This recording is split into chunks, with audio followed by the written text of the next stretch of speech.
Hello everyone, Boat City Whisky Club TV. I'm here with David Wood.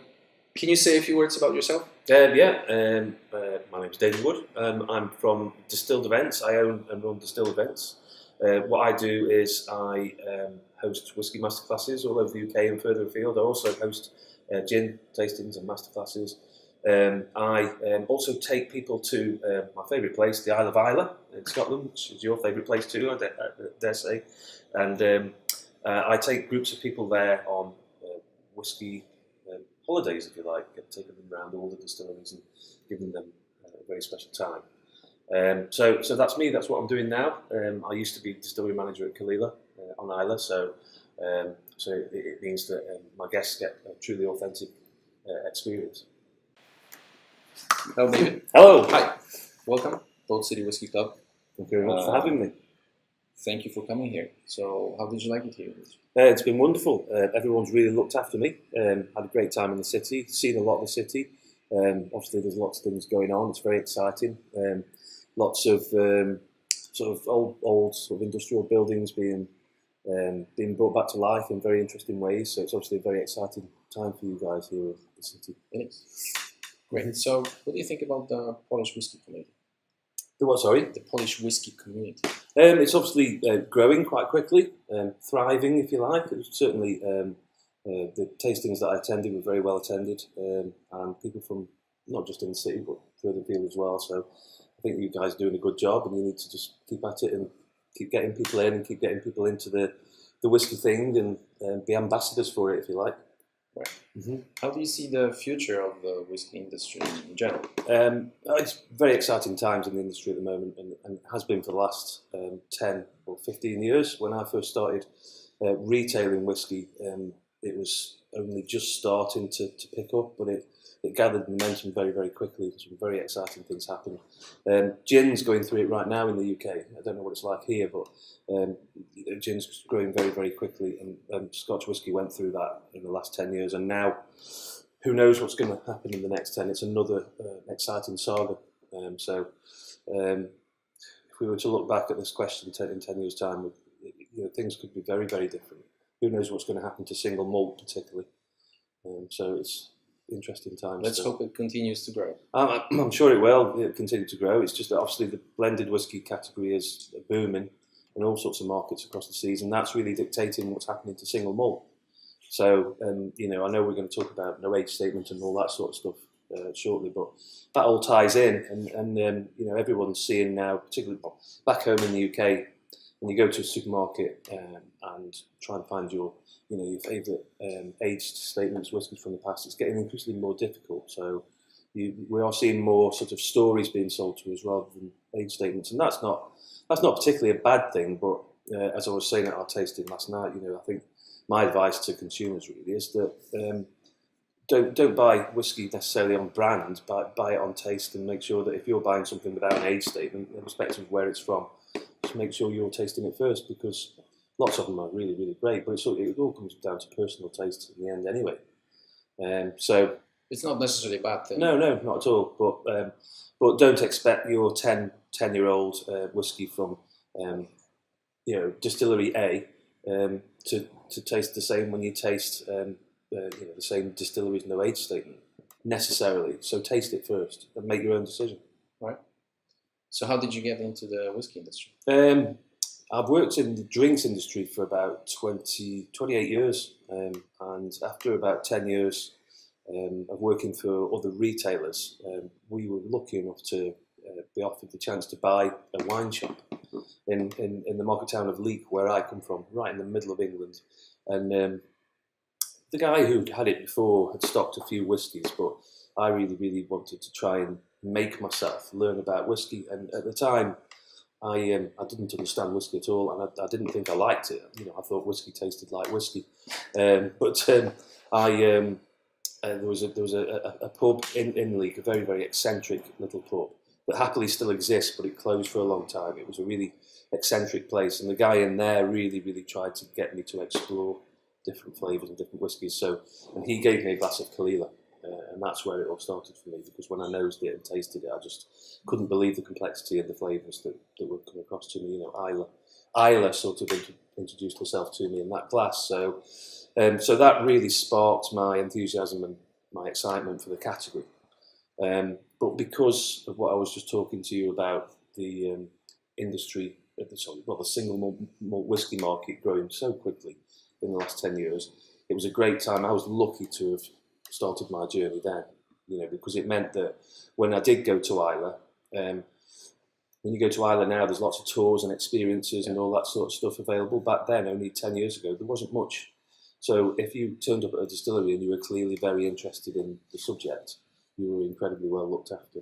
So I was lucky, and I also managed to get myself some work experience at a distillery on Isla as well. So that really kick-started my career, if you like. And after a few years at the shop, we started to bottle our own label whiskies, and then we started to bottle single cask whiskies, and we started to get a good name for ourselves, particularly with whisky enthusiasts across Europe. And you still do that? Well, I still do that occasionally. And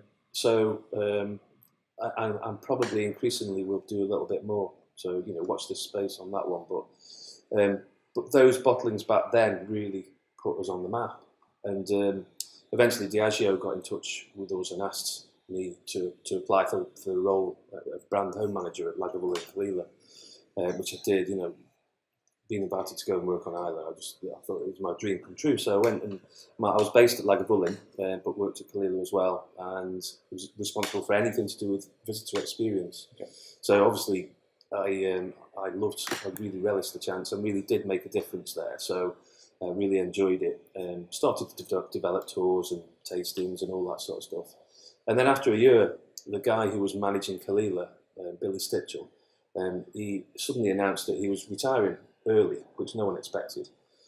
So my boss at the time, Brendan McCarran, who now is head of maturing stocks at Glenmorangie, he asked me to apply for the job, which I did, and I got it. So you became the manager of your favourite distillery? I did, yeah. So in that respect, it was quite bizarre, to end up being the manager of the distillery that makes your favourite whiskey. But it was an absolute dream come true, obviously. So, could you describe a typical day of a distillery manager? Well, every distillery manager, well, not every distillery manager, it depends on the size of your distillery. If you're working for a small, one of the new farm-based distilleries, a distillery manager's role will be absolutely everything. So one day you could be mending stills, you could be running stills. The next day you could be doing a tasting like we did last night, somewhere overseas. You'd be doing everything, whereas in a big distillery like Kalila, my job was overseeing the production of a really, really big site, producing 6.5 million litres of alcohol a year. It's the biggest distillery on Isla. It's by far. The next biggest I think is Lafroig, and that's half the production. So it really is. And I was looking the other day in terms of distilleries in Scotland. Out of the something like 120 distilleries now in Scotland, it's the 10th biggest. So it's a big distillery to have been my first distillery role, and to have taken on a big distillery like that was very exciting, but also a big job to do.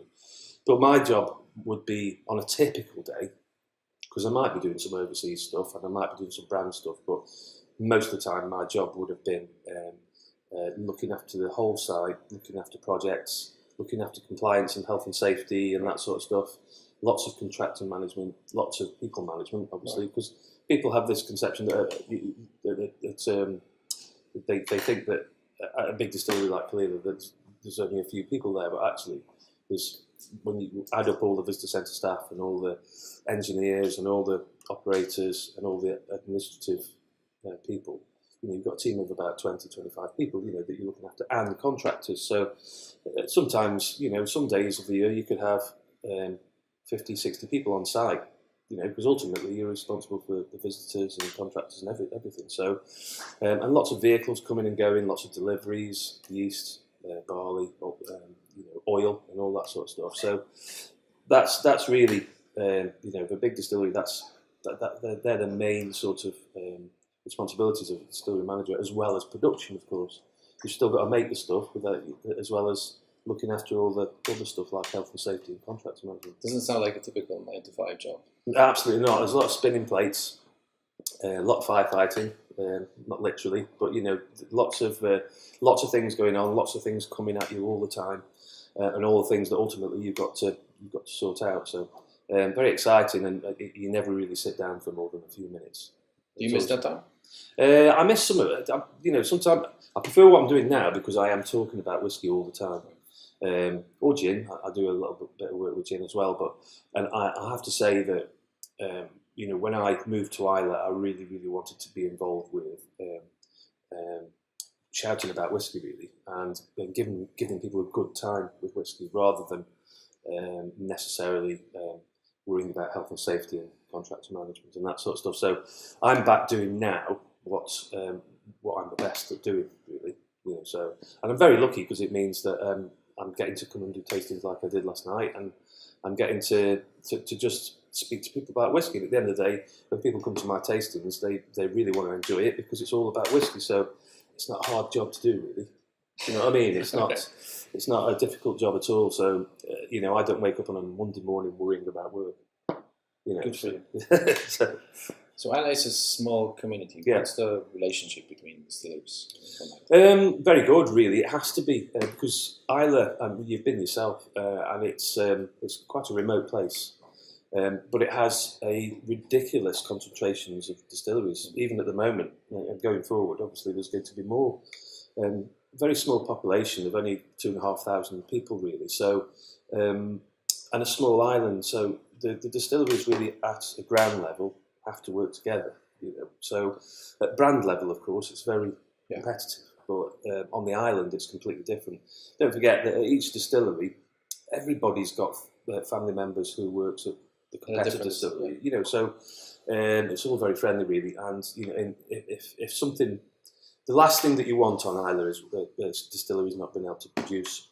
So if you have a breakdown and there's bad weather and you can't get parts in from the mainland and stuff, they will help out and help each other out to make sure that everyone's carrying on producing.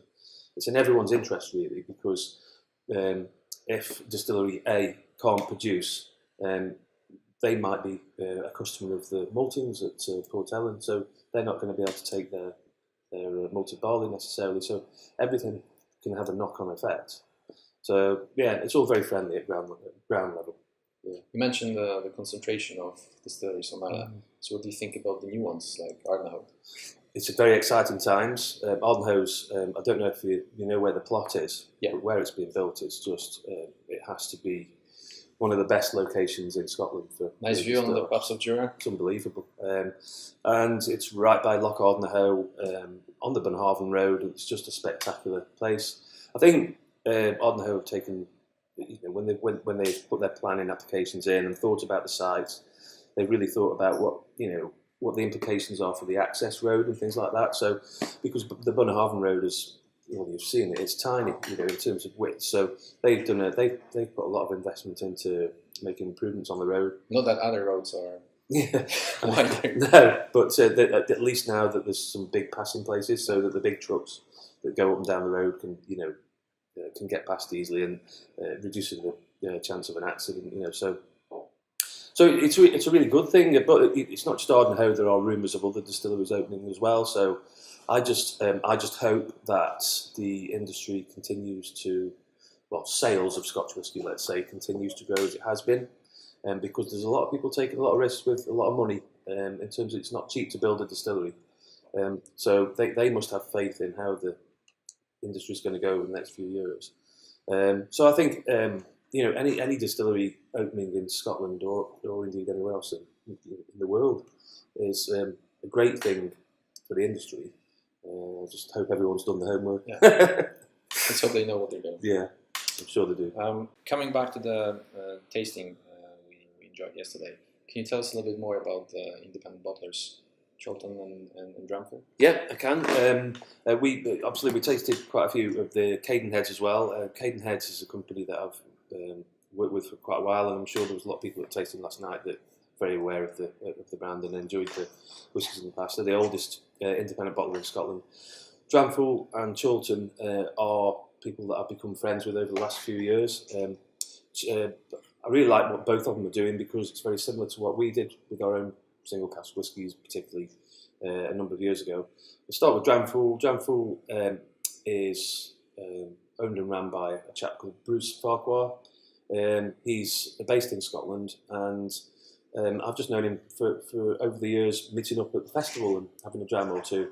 And he basically goes out and finds the occasional cask that he wants to bottle. So he's not like if you're a big independent bottler, you've got to have a permanent range of whiskies on offer all the time for your customers or for your retailers. Small guys like Dramfool and Chilton just bottle what they want when they want. Which is, so as a consumer, you can be sure that they're putting something in front of you that they can hand in heart say that they really like. That they would like to drink themselves. Yeah, so if you're buying whiskey from a bigger independent bottler, sometimes there's going to be things in the range that you might not enjoy as much because they have to buy lots and lots of casks to make sure they've got a permanent range the whole time. So that's Dramfool, and he's bottling casks occasionally. He is coming to the festival in May. I'm showing a whisky of his, or two whiskies of his, at our tasting masterclasses at the festival. So he's going to be there with bottles to sell if people want to buy them. And coming to Chilton. Chilton is in Manchester, which, as we were talking about earlier on, isn't too far away from where I come from. So I just, in the last couple of years, got quite friendly with David Bennett there, who owns and runs Chilton Whisky. And he just buys what he wants when he wants. He makes sure that he's always got one or two casks on the go.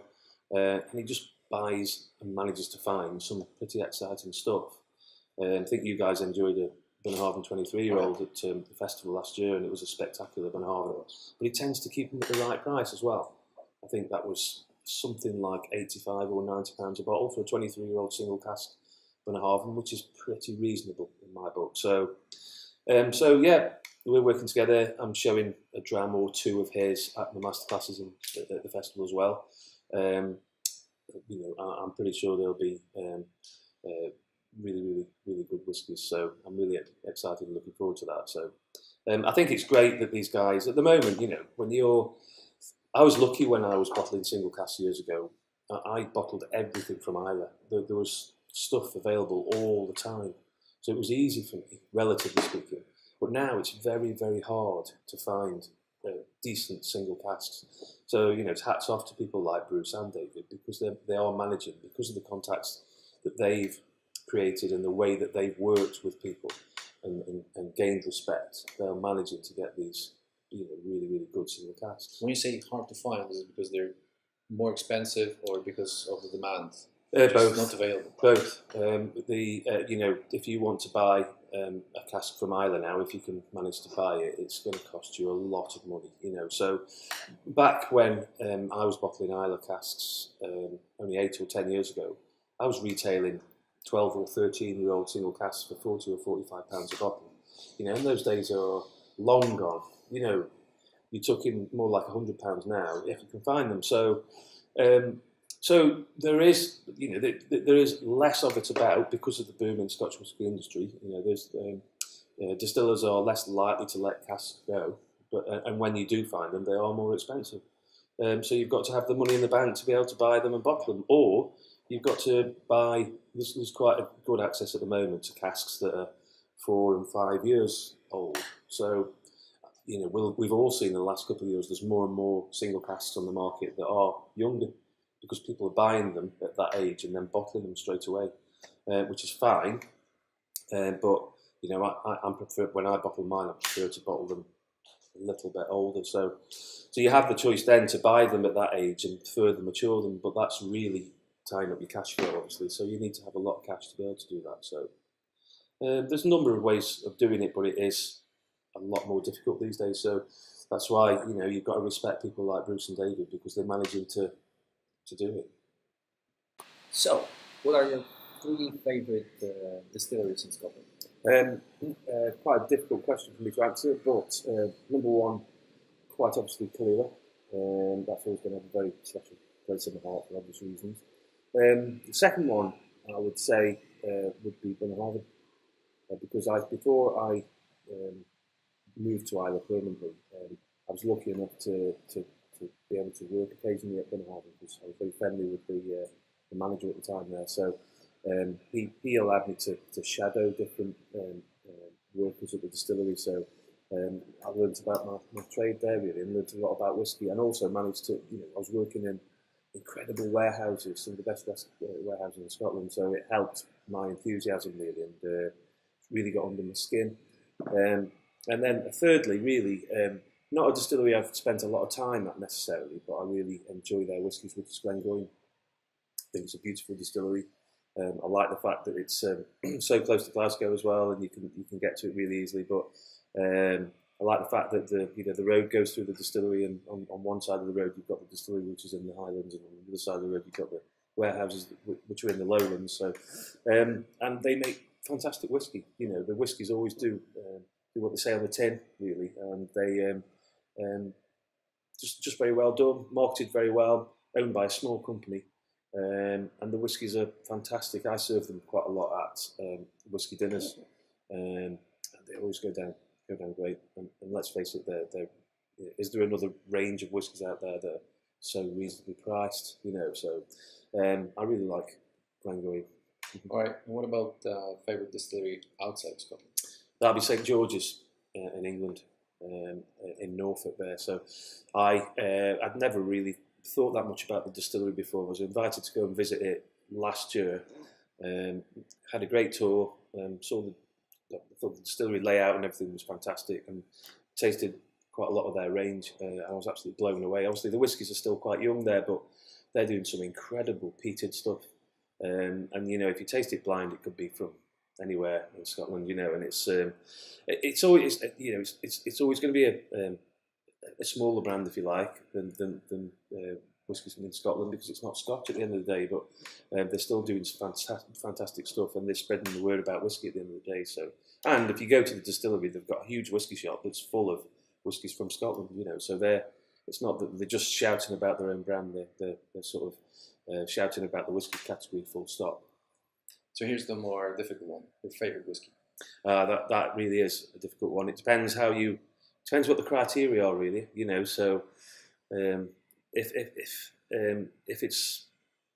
if I had to choose a desert island dram, it would be Kalila, obviously. But, and that always was my favourite whiskey. And I think of all the whiskies out there, particularly if you're into peaty whiskies, there's no other whiskey that offers such consistency. And also, I'm a wine lover, and I love really gutsy sort of acidic wines like Sauvignon Blanc and things like that. And Kalila is the Sauvignon Blanc of the whiskey world.